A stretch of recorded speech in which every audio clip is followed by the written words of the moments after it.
Praise the Lord. रोमियोस का 12वां अध्याय उसका 21वां पद लिखा है, बुराई से ना हारो परंतु भलाई से बुराई को जीत लो।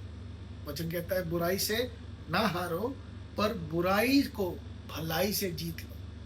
और परमेश्वर के लोगों, ये आज के समय में आपके और मेरे लिए बहुत रेलिवेंट है। बहुत जरूरी है कि आप और मैं इस पद का मर्म समझे। वचन कहता है बुराई से ना हारो और बुराई को भलाई से जीत लो। और इसके लिए सबसे पहले जो सबसे प्राथमिक चीज है ना, आपको मुझको समझना पड़ेगा कि बुराई और जो आपके साथ बुरा कर रहा है वो दो अलग अलग चीजें हैं। कई बार जब आप और मैं इस अंतर को नहीं समझ पाते, कई बार आप ये नहीं देखते, अगर कोई आपके साथ बुरा कर रहा है, कोई आपको गाली दे रहा है, तो जो गाली देने की बुराई है वो और जो गाली दे रहा है वो अलग अलग है। और चूंकि हम इस अंतर को नहीं समझते, हम उस जो व्यक्ति मेरे साथ बुरा कर रहा है, हम पलट कर उसके साथ बुरा करना चाहते हैं, उसको जवाब देना चाहते हैं। हमारे अंदर प्रतिशोध की भावना होती है, हमारे यहाँ गुस्सा होता है, और उस पूरे प्रोसेस में हम उस बुरा करने वाले से तो जीत जाते हैं, पर बुराई इन सब में जीत जाती है। बुराई अलग है, जो गलत हो रहा है वो अलग है। गलत होना एक एक अलग चीज है और गलत करने वाला अलग चीज है। और वचन कहता है बुराई से मत हारो। वो ये नहीं कह रहा बुरा करने वाले से मत हारो, कह रहा बुराई से मत हारो। मतलब किसी भी परिस्थिति में जो गलत चीजें हैं, जो गलत बात है, वो जयवंत ना हो।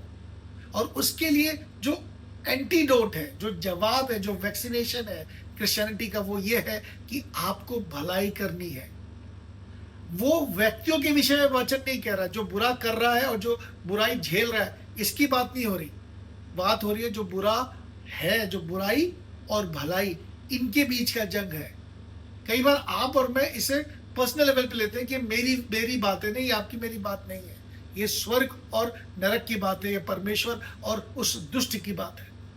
वचन कहता है बुराई से मत हारो। मतलब किसी भी परिस्थिति में बुराई जयवंत नहीं होनी चाहिए, चाहे उसके लिए मुझे कष्ट उठाकर भलाई को ही क्यों ना प्रकट करना पड़े।